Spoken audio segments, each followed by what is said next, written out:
Olá, gente, tudo bem?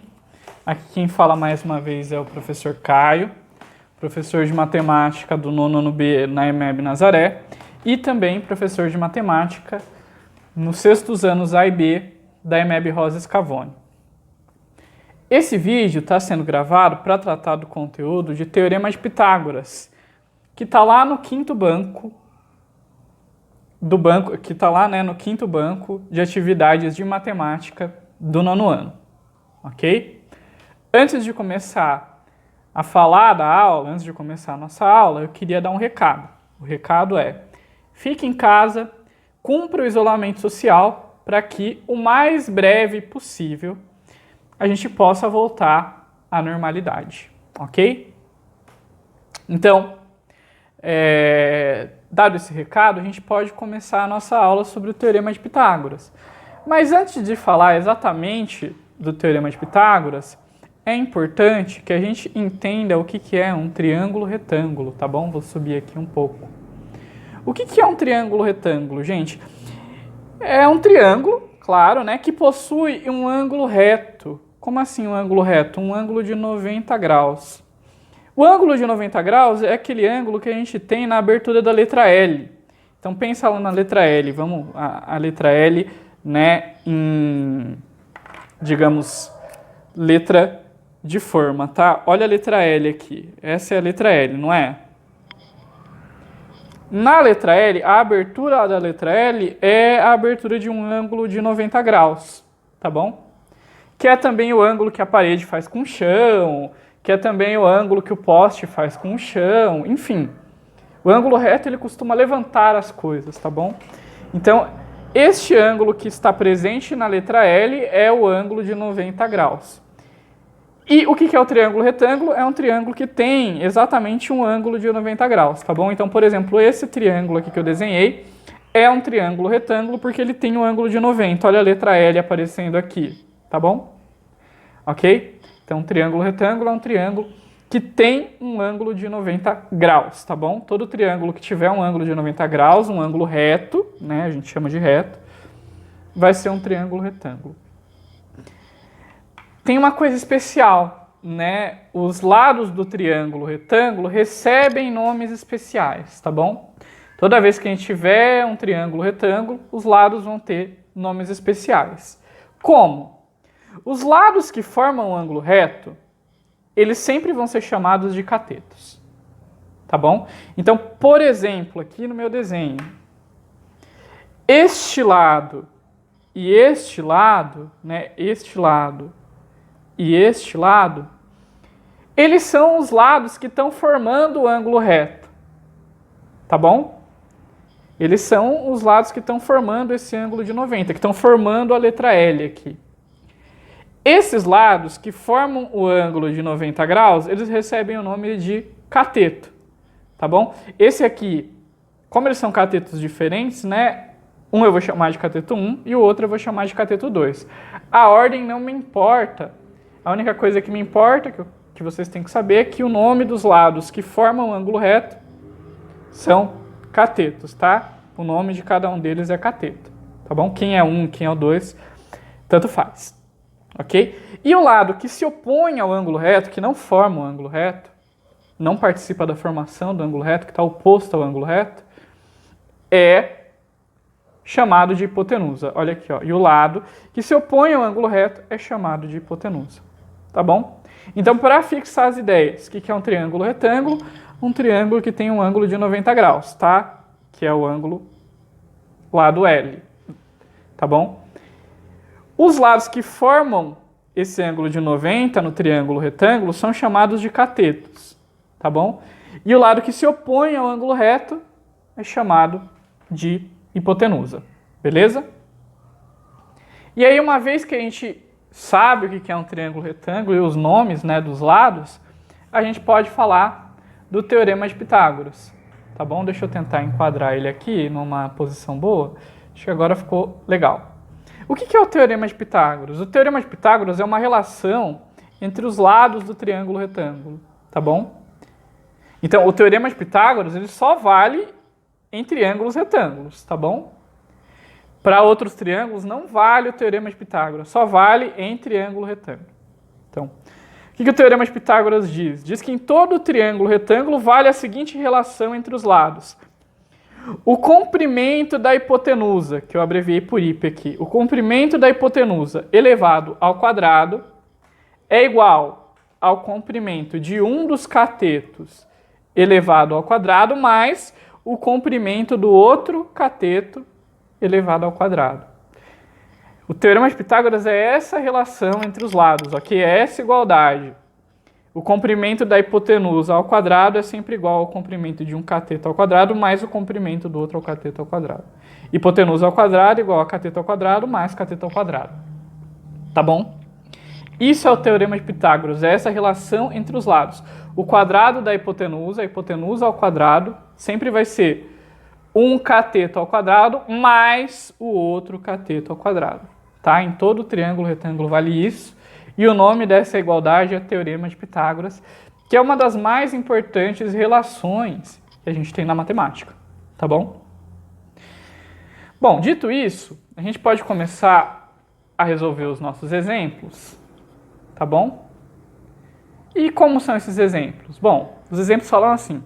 Calcule x em cada triângulo retângulo. Então aqui na letra A eu te dou um triângulo retângulo, peço para que você calcule o valor de x aqui. E aqui eu dou outro triângulo retângulo e peço para que você calcule o x aqui, tá bom? Ok. Vamos por partes, vamos começar resolvendo a letra A, né? Vamos calcular o valor de x neste triângulo retângulo aqui. Como que a gente começa a fazer esse exercício?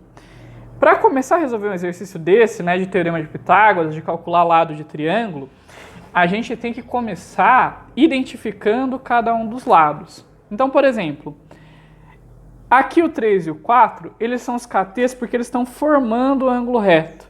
Tá bom? Olha o L aqui. Eles estão formando o ângulo reto. Então, o 3, digamos, é um cateto, tá? Eu vou chamar aqui de cateto 1, vou abreviar. E o 4 também é outro cateto. Digamos cateto 2, vou abreviar também. Eles são dois catetos. Tá bom? E aí, por fim, né?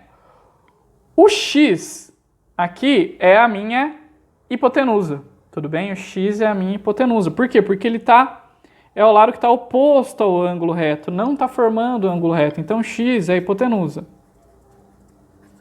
Ok? Então, nesse triângulo aqui, o 3 e o 4 são os catetos, os lados que estão formando o ângulo reto. E o x é a hipotenusa, tá bom? O lado que está oposto ao ângulo reto. Depois que a gente identifica cada um dos lados, a gente pode usar o teorema de Pitágoras, que eu vou abreviar só por TELPIT. Tá bom? O que diz o teorema de Pitágoras? Se vocês olharem lá atrás, o teorema de Pitágoras diz que hipotenusa ao quadrado é igual a um cateto elevado ao quadrado mais o outro cateto elevado ao quadrado. Isso diz o teorema de Pitágoras. Hipotenusa ao quadrado igual a um cateto elevado ao quadrado mais o outro cateto elevado ao quadrado. Quem é a hipotenusa nesse triângulo retângulo aqui? A hipotenusa é x. Então, x ao quadrado. Quem é um cateto 1 aqui? Tanto faz a ordem, tá, gente? Poderia ter chamado o 4 de cateto 1, o 3 de cateto 2 e ia dar na mesma.